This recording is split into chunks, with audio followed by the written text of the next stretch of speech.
안녕하세요. 저는 얼마 전 이혼을 했고 혼자 어머니를 모시고 사는 남자입니다. 제가 살면서 이런 곳에 사연을 보내게 될 줄은 꿈에도 상상을 못했었습니다. 제 이야기를 들은 친구는 저 같은 사람이 이곳에 많으니 사연 한번 보내보면 어떻겠냐고 하더라고요. 한참을 고민하다가 익명이라고 하니 이렇게 용기를 내어 보내게 됐어요. 아무리 사랑 없이 결혼을 했다지만 이렇게 관계를 끝내게 될 줄은 정말 몰랐어요. 저는 집안에서 맺어준 사람과 결혼을 해서 정말 사랑 없이 아내를 맞이하게 됐어요. 부자들끼리 정략 결혼시킨다는 게 드라마에서나 나오는 건 줄 알았는데 현실도 별반 다를 게 없더라고요. 저희 아버지도 그렇고 장인 어른네도 그렇고 두 분 다 사업을 하는 집안이었어요. 대대로 이어온 사업이라 할아버지를 통해 아버지와 장인 어른이 어릴 때부터 친하게 지냈었어요. 학창시절 친구셨다가 각자 다른 분야의 사업을 펼치셨고 운 좋게 성공하셨죠. 서로 필요할 때마다 도와주며 윈윈 관계를 유지해 오셨고 자손들까지도 친구로 만들어주셨어요. 친구 아니랄까봐 두 분 다 아들을 낳는 바람에 사돈은 맺지 못해서 아쉬워하셨었어요. 그 아들들이 다름 아닌 저희 아버지와 장인 어른이셨고 아버지는 아들을, 장인 어른은 딸을 낳아 이번에 사돈을 맺게 되었는데요. 그래도 생판 모르는 사이보다는 알고 지내던 사람과 결혼해서 다행이라는 생각이 들었어요. 하지만 그것도 잠시. 아무리 그렇다고 해도 사랑 없이 어떻게 결혼을 하나 싶은 생각도 들고 결혼식을 올릴 때까지도 기분이 계속 롤러코스터 마냥 왔다 갔다 했어요. 저희는 아버지들끼리 친하시다 보니까 아내와도 어릴 때부터 친하게 지냈었어요. 결혼은 사랑을 가지고 해도 이혼하는 마당에 저희 의사와 상관없이 비즈니스로 만나게 되니 결혼 약속을 잡을 당시엔 저나 아내나 어이가 없긴 마찬가지였죠. 아는 오빠 동생 사이에서 하루아침에 부부라니 이게 웬 말입니까?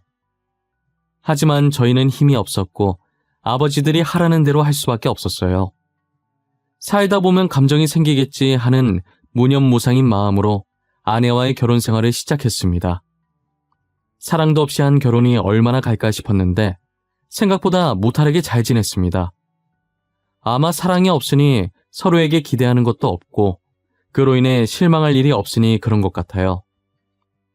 저희는 결혼하면서 서로가 뭐라고 다니든 신경 쓰지 않기로 했어요. 단, 가정에는 충실해야 하며 불륜은 절대 없어야 한다며 서로 약속을 했습니다. 불륜을 저지를 시 모든 책임은 본인이 떠안고 가기로 각서까지 작성했었어요. 저희는 불륜만 아니면 된다고 술을 먹고 늦게 귀가를 하든 외박을 하든 전혀 상관을 하지 않았어요. 다른 사람들이 부러워할 만큼 서로에게 간섭을 하지 않고 자유로운 결혼 생활을 즐겼습니다. 처음엔 정략 결혼 너무 정없다고 어떻게 사냐고 주변 친구들이 걱정을 많이 했었는데 다들 제 결혼 생활을 듣더니 하고 싶은 것 다 하면서 자유롭게 살 수 있어서 좋겠다고 난리더라고요. 아무래도 저희가 집안끼리 엮여 있다 보니 혹시라도 저희가 잘못하면 회사에 피해가 될까봐 알게 모르게 서로의 눈치를 정말 많이 봐요. 특히나 저희 집안이 아내 집안보다 더 부유해서 아내가 제 눈치를 조금 더 많이 보는 것 같아요. 저는 평소처럼 회사에 출근을 했는데 아침부터 아버지께 전화가 온 거예요. 그날따라 휴대전화에 찍힌 아버지라는 글자가 저를 불안하게 만들더라고요. 불길한 예감은 빗나가지 않았고 아버지 사업이 급격히 어려워져서 회사를 정리해야 된다는 전화였어요. 아버지는 회사가 어려워질 것을 다 대비해 놓으셨기 때문에 빚이 생기거나 집이 망하거나 하진 않았어요. 아버지는 할아버지께서 열심히 키워오신 회사를 자신이 다 망쳐버렸다고 자책하셨지요. 하루하루 술로 버티며 사시길래 아버지 탓이 아니라며 어쩔 수 없는 일이었다고 위로해드렸습니다. 어머니와 제가 얼마나 애를 먹었는지 아무도 모를 거예요. 아버지께서는 저희의 마음을 알아주셨는지 술을 멀리하고 다시 일어설 준비를 하셨어요. 저희 부모님은 사람 많이 다니고 위치 좋은 곳에 가게를 하나 얻어 도매상을 운영하시게 되었어요. 아버지는 평소 사람 좋기로 소문이 나서 아버지를 도와주시려는 분들이 많았어요. 도매상 오픈한다는 소식에 다들 일찍부터 찾아와서 팔아주시려고 난리더라고요. 걱정 많이 했었는데 다행히 아버지께서 도매상 일을 하면서 다시 웃음을 되찾으셨어요. 그날도 어김없이 회사에 출근했고 이번엔 어머니라고 찍힌 휴대전화가 절 불안하게 만들었는데요. 두 분이서 일을 한 지 2년 정도 지났을 때 아버지께서 돌아가셨다는 전화를 받았어요. 여느 때처럼 가게 문을 열고 발주 넣었던 물건들을 하나씩 정리하고 있었는데 갑자기 아버지께서 가슴을 움켜쥐고 쓰러지셨다고 하더라고요. 어머니는 아버지가 쓰러진 줄도 모르고 재고 정리하느라 창고에 가 계셨었고 그때 들어온 손님이 발견하고 손님의 비명소리에 놀라서 나와봤다고 하시더라고요. 아버지는 심장마비가 왔었고 급하게 병원으로 옮겨졌지만 골든타임을 놓쳐 돌아가시게 됐어요. 어머니는 창고에 가지 말 걸 그랬다고 자신 때문에 골든타임을 놓쳐서 아버지가 그렇게 된 거라며 자신의 가슴을 퍽퍽 소리 나도록 주먹으로 치시면서 후회하고 자책하셨어요. 저는 아무 말도 할 수 없었고 그저 같이 울어드리고 어머니를 안아드리는 것밖에 할 수 없었어요. 아버지가 돌아가신 걸 자신의 탓으로 돌리던 어머니는 장례식 이후 극심한 우울증에 시달리셨어요. 이러다 정말 무슨 일이 날 것만 같아서 지켜보는 제가 너무 불안하더라고요. 더 이상 일도 못할 정도로 상태가 나빠지셔서 결국 도매상을 정리하기로 결정했어요. 저는 아내에게 어머니의 상태를 말하고 조심스럽게 합가를 하는 게 어떻겠냐고 물었어요. 평소 아내는 어머니를 정말 친어머니처럼 잘해줬고 어머니도 아내를 친딸처럼 잘 챙겨주셨었어요. 비록 정략 결혼이라 저랑은 가까운 사이가 아니었지만 저희 부모님과는 정말 가깝게 지냈었거든요. 저는 불편하면 거절해도 되니까 너무 부담 갖지 말라고 했는데 아내는 흔쾌히 그러자고 하더라고요. 여보, 내가 고민 많이 하고 말하는 건데 지금 어머니가 우울증이 심하셔. 저렇게 혼자 두면 안 좋은 일이 생길 것 같아서 혹시 우리 합가하는 건 어떨까? 합가? 어머님 상태 많이 심각한 거야? 하긴 아버님이 돌아가신 걸 자기 탓으로 생각하시니까. 너가 불편하면 거절해도 되니까 너무 부담 갖지 말고 편하게 말해줘. 너가 어떤 결정을 내리든 괜찮아. 생각할 시간을 좀 줄까? 에이, 그럴 필요 없어. 합가하면 되는 거지. 어머님께서 나한테 얼마나 잘해주시는데. 나는 어머니랑 사는 거 좋아. 우울증 걸리면 혼자 두는 거 아니야. 합가하자, 우리. 마냥 철부지 부잣집 딸인 줄 알았던 아내가 그날 처음으로 달라 보였어요. 솔직히 요즘 며느리들 중에 어느 누가 시어머니를 모시고 살고 싶겠어요. 그런데 아내는 고민할 것도 없다며 어머니 혼자 두지 말라면서 합가를 하자고 하더라고요. 저는 그날 이후로 아내를 달리 보게 되었고 아는 동생 그 이하도 그 이상도 아니었던 감정이 조금씩 사랑이라는 감정으로 달라지기 시작했어요. 어머니는 아내가 불편할까봐 합가를 하기 원치 않아 했지만 아내가 어머니를 설득시켜 본가를 정리하고 어머니를 저희 집으로 모셨어요. 워낙 사이가 좋았던지라 합가를 하면서도 문제될 게 하나도 없었어요. 아내는 따로 일을 하지 않고 주부로 지내고 있기 때문에 어머니와 하루 종일 붙어 있어야 했지만 불평 한번 하지 않고 오히려 어머니께서 집안일을 도와주신다며 너무 좋다고 했어요. 어머니는 자신이 저희에게 신세지는 입장인데 집안일이라도 도우고 싶다고 하시면서 옆에서 아내를 많이 도와주고 계셨어요. 저는 겉모습만 보기엔 전혀 문제될 게 없어서 두 사람의 말처럼 정말 잘 지내고 있는 줄 알았어요. 하지만 조금씩 달라져가는 어머니의 모습에 의심이 생길 수밖에 없었어요. 어머니는 날이 가면 갈수록 점점 야위어져 가시고 정말 뼈밖에 안 남아 살짝 툭 치면 부러질 것 같았어요. 나이 들면 입이 짧아지면서 살이 빠질 수 있다는 것을 들은 것 같은데 어머니 얼굴을 보면 살이 빠진 수준이 아니라 조만간 쓰러질 정도였어요. 혹시나 아픈 건가 싶어서 아내에게 물어봐도 별다른 증상은 없다고 하더라고요. 여보, 아무래도 어머니 몸에 문제가 있는 것 같아. 날이 갈수록 저렇게 살이 빠지시니 원. 조만간 병원에 가봐야 할까봐. 저러다 쓰러지시기라도 하면 큰일이잖아. 원래 나이 드시면 음식 먹는 양도 줄어들고 살도 빠지고 그래. 오빠가 너무 오버하는 거 아니야? 그리고 내가 매 끼니마다 건강식으로 잘 챙겨드리고 있어. 너가 우리 어머니 잘 챙기는 건 알지. 근데 이제 어머니 나이도 있는데 저렇게 말라가시니까 병이라도 있는 건지 걱정돼서 그러지. 아픈데 우리 걱정할까봐 말 못한 거면 어떡해. 안 그래도 내가 며칠 전에 병원 모시고 갔었어. 아무 문제 없다고 했어. 괜찮아. 너무 걱정하지 마. 살이 빠졌다가도 다시 찌는 거잖아. 조금 있으면 다시 돌아오실 거야. 아내는 정말 태연하게 아무 일 없을 거라고 자신이 병원에 모시고 갔었다고 하더라고요. 저는 평소 아내가 워낙 어머니를 잘 챙겨줘서 아무 의심을 하지 않았었는데 그게 화근이었죠.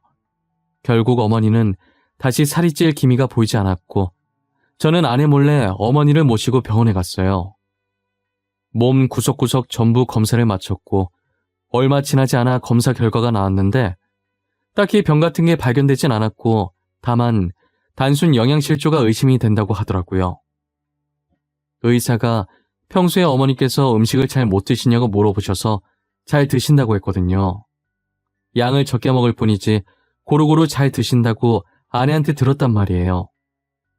의사는 제 말을 듣더니 그럼 이런 수치가 나올 수가 없는데 라고 하시면서 고개를 갸웃거리시더라고요. 저는 찝찝한 마음을 품은 채 어머니와 함께 집으로 돌아왔어요. 분명 아내가 밥을 잘 챙겨주는 것 같았는데 왜 영양실조에 걸리셨는지 도무지 이해가 안 되더라고요. 아내에게 어머니 검사 결과를 말하니 아내도 무슨 영문인지 모르겠다고 하고요. 원인을 알 수 없으니 저는 어머니의 식단에 조금 더 신경을 쓰고 비타민이라든지 어머니 나이대에 필요한 약들도 사서 먹이기로 했어요. 어머니는 의사의 말처럼 큰 병이 아니었는지 다행히 얼마 지나지 않아 다시 살이 찌기 시작했어요. 약을 안 먹어서 그랬나 싶은 마음에 약을 빼놓지 않고 먹였고 다 떨어질 때쯤 계속 사다 넣었어요. 그러다 어느 날부터 어머니께서 아내의 눈치를 살피고 아내에게 존댓말을 하기 시작하더라고요. 어머님, 오늘 오빠 쉬는 날이라 오빠가 집에 있을 거예요. 저는 잠시 친구 만나러 나갈 거라 혹시 필요한 거 있으면 연락 주세요. 필요한 거 없어요. 조심히 갔다 오세요. 혹시 언제쯤 집에 들어올 예정이에요? 저도 잘 모르겠어요. 일찍 올 수도 있고 늦을 수도 있고 그런 거죠. 저녁은 먹고 들어올 것 같네요. 오빠랑 저녁 같이 드세요. 간만에 부자지간 오붓한 시간 보내시고요. 뭐예요? 어머니, 갑자기 왜 지영이한테 존댓말 쓰세요? 존댓말 쓰는 거 진짜 이상해요. 그냥 원래 하던 대로 하세요. 오빠, 내가 어머님한테 그러자고 했어. 존댓말을 써야 서로 존중해주고 뭐 그런다더라? 아무튼 이런저런 이유로 이제부터 서로 존댓말 쓰기로 했어. 나 갔다 올게. 어머님 잘 모시고 있어. 아내는 서로 존중해주기 위해 존댓말을 쓰기로 했다는데 옆에서 듣는 제 입장은 다르게 느껴졌어요.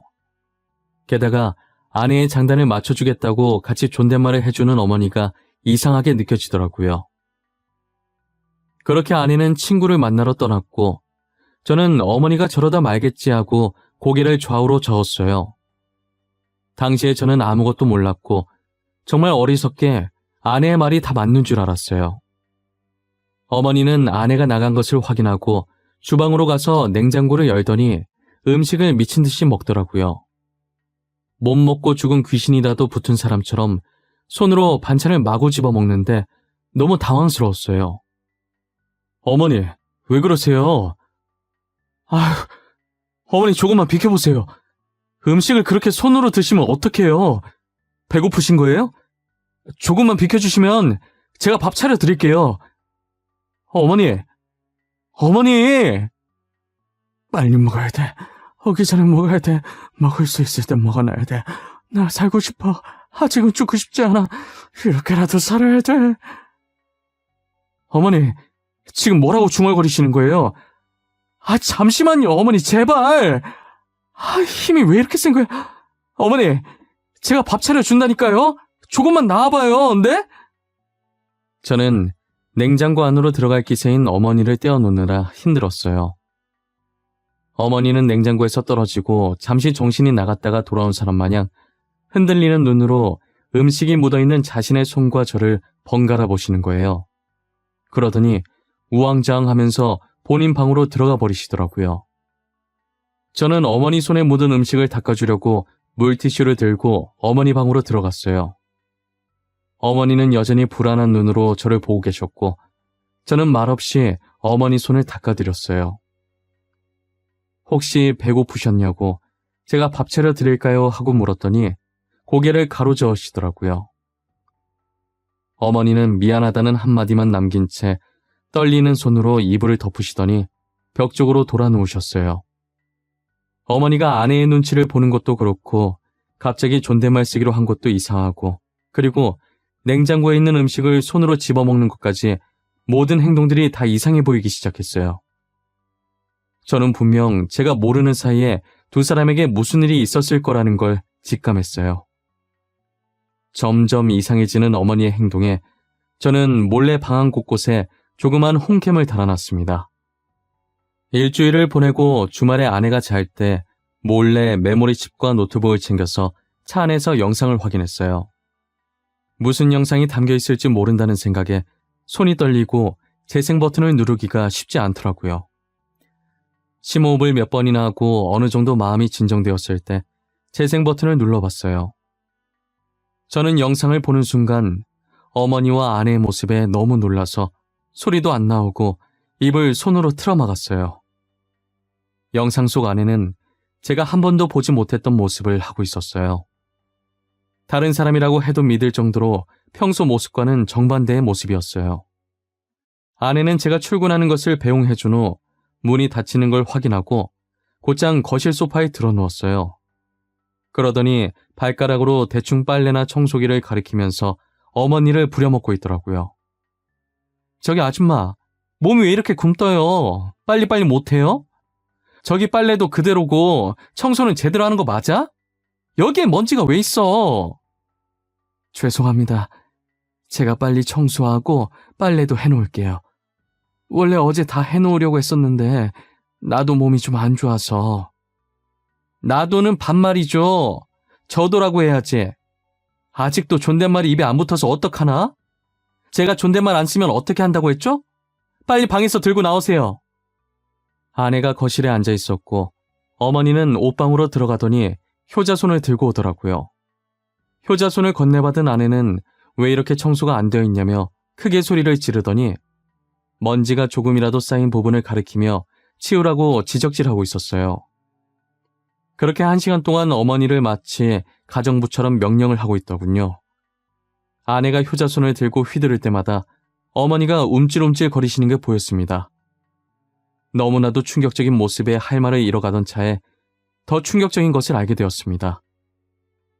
어머니를 노예처럼 부려먹는 것도 모자라 집안에 남자까지 끌어들인 거예요. 남자가 먹을 밥을 어머니께 차려달라고 하질 않나, 어머니를 가정부라고 말하질 않나, 게다가 일주일 동안 남자가 3번이나 바뀌어 있었어요. 어머니는 익숙한 듯 아내가 시키는 일을 군말 없이 다 하더라고요. 아줌마, 밥이 이게 뭐예요? 누구 먹으라고 내놓은 거냐고요? 우리 자기 지금 배고프다는데 겨우 이 정도로 배가 차겠어요? 얼른 다시 차리세요. 이제 더 놓을 자리도 없는데 뭘 더 차리라는 말씀이세요? 반찬을 바닥에 놓을 수는 없잖아요. 그냥 이렇게 드시면 안 될까요? 오늘따라 왜 이렇게 말이 많아? 내가 그렇게 따박따박 말대꾸해도 된다고 그랬어요? 제가 더 차리라고 하면 그렇게 할 것이지 아직도 정신을 못 차렸죠? 알겠어요. 다시 차려드릴게요. 조금만 기다려주세요. 아내에게 당하고 있는 어머니의 모습을 더 이상 볼 수가 없겠더라고요. 줄줄 흐르는 눈물 때문에 영상을 잠시 멈추고 말았습니다. 아내에 대한 배신감이 목 끝으로 차오르더군요. 증거로 쓰기 위해 영상을 저장해놓고 다음 영상도 확인했습니다. 그렇게 부려먹을 것 다 부려먹고 정작 어머니의 밥상은 밥과 김치, 딸랑 2가지뿐이었어요. 어머니가 눈치를 보면서 다른 반찬을 먹으려고 하면 아내는 또 효자손을 들었어요. 이제서야 영상을 통해 어머니가 그동안 살이 왜 그렇게까지 빠지게 됐는지, 그리고 왜 영양실조까지 걸리게 됐는지 알 수 있었어요. 어머니는 아내가 외출하는 그 잠깐의 시간에 냉장고를 열어서 음식을 미친 듯이 먹었던 거예요. 이대로 갔다간 정말 죽을 수도 있겠다는 생각에 오로지 살기 위해서 그랬던 거예요. 제게 보였던 모습처럼 냉장고를 열어 손으로 미친 듯이 음식들을 먹기 시작했어요. 그리고 어느 정도 음식이 몸에 들어갔을 때 정신을 차리고 아내가 오기 전에 어머니는 먹은 흔적을 들키지 않으려고 정리하는 모습까지 보고 말았습니다. 어머니와 아내 사이에선 제가 상상도 못할 일들이 벌어지고 있었던 거예요. 마냥 잘 지내는 줄만 알았는데 이런 모습이 감춰져 있을 거라는 걸 과연 누가 예상할 수 있겠어요? 저는 어머니랑 이야기를 나눠봐야겠다는 생각이 들어서 주말에 아내를 일부러 밖으로 내보냈어요. 호텔 식사권을 선물 받았다며 친구들이랑 먹으라고 하면서 아내에게 줬고, 아내는 눈을 반짝이며 신나서 아무 의심 없이 나갔어요.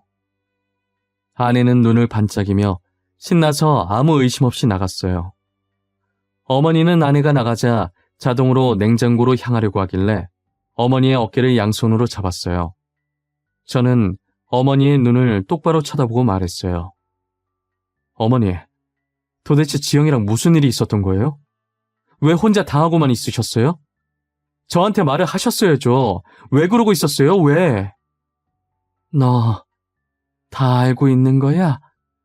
전부 다? 어떻게 알았어? 다 봤어? 내가 우리 아들 속상하게 했네. 미안해. 울지 마, 아들. 엄마가 잘못했어. 어머니가 뭘 잘못했다고 저한테 사과하세요. 사과하지 마세요. 어머니가 이러고 사는 줄도 몰랐던 제가 더 죄송하죠. 어머니, 너무 죄송해요. 나만 참으면 다 괜찮을 줄 알았어. 나만 참으면.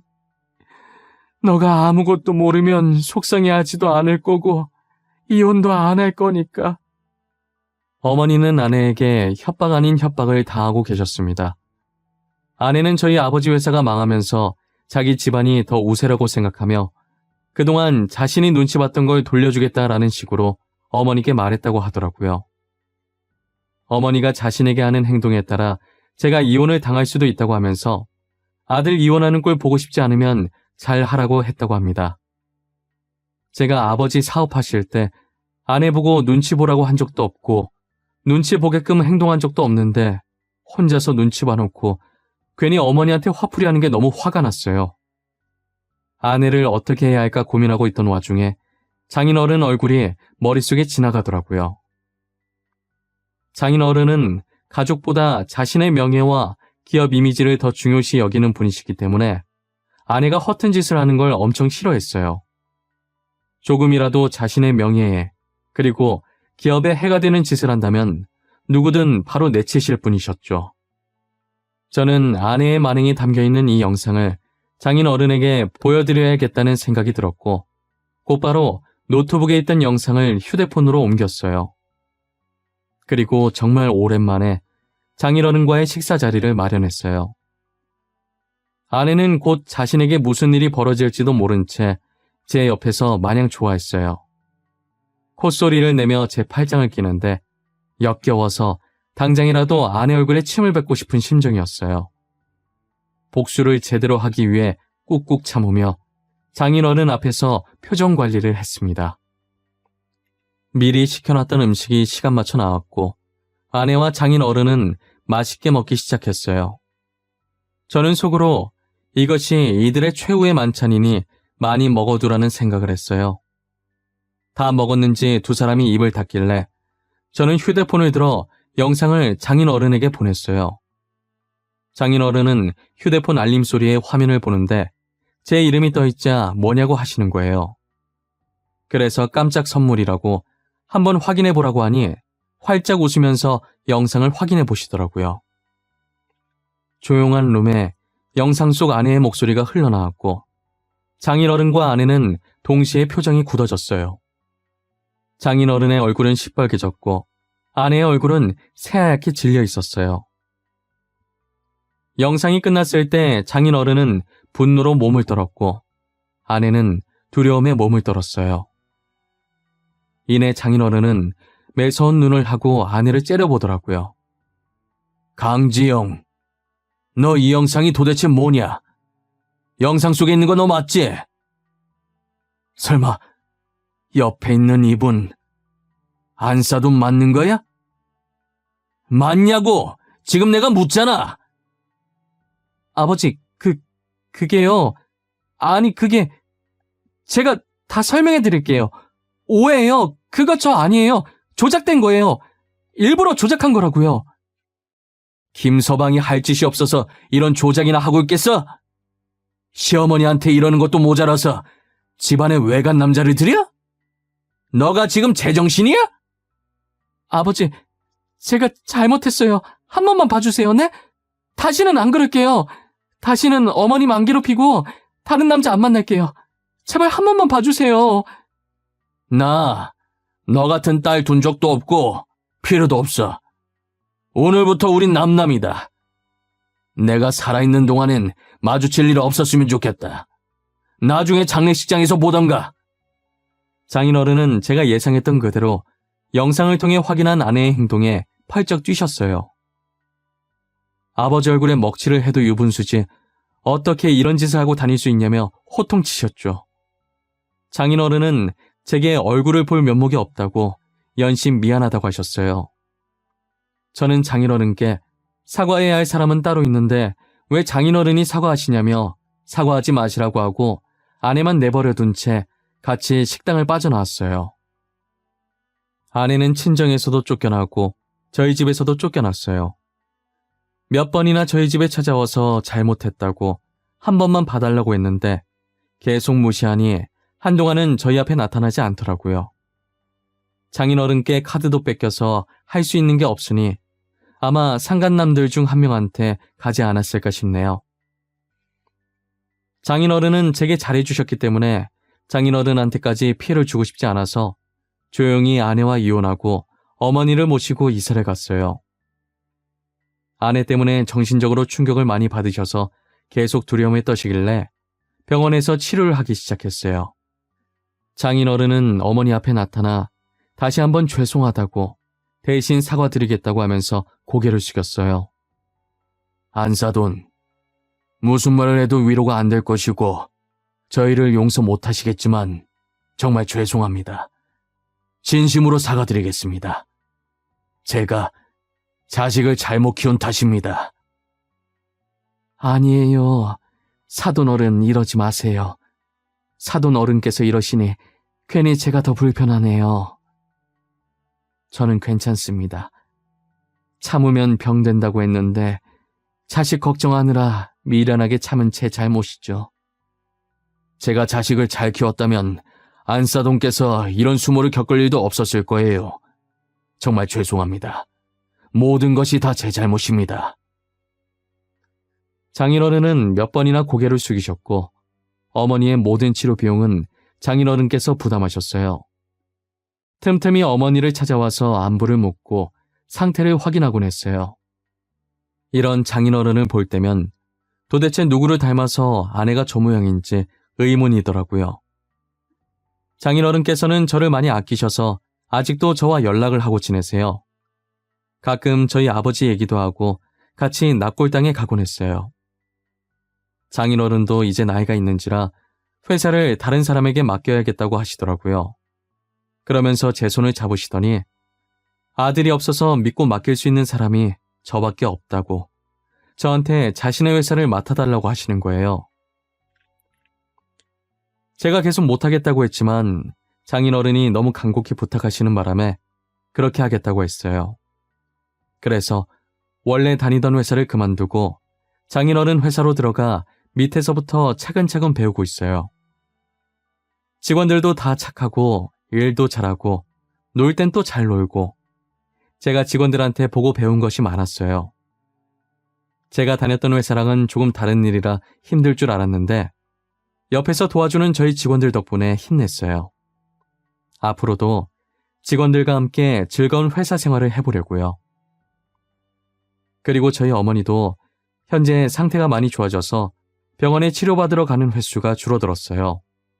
이대로라면 얼마 지나지 않아 병원도 안 가고 예전처럼 정상적인 생활을 할 수 있을 것 같아요. 가끔 곤히 잠드신 어머니를 볼 때면 진작 알아차리지 못해서 죄송한 마음밖에 들지 않아요. 조금만 더 빨리 알아차렸더라면 어머니께서 이렇게 힘들어하지 않았을 텐데 말이에요.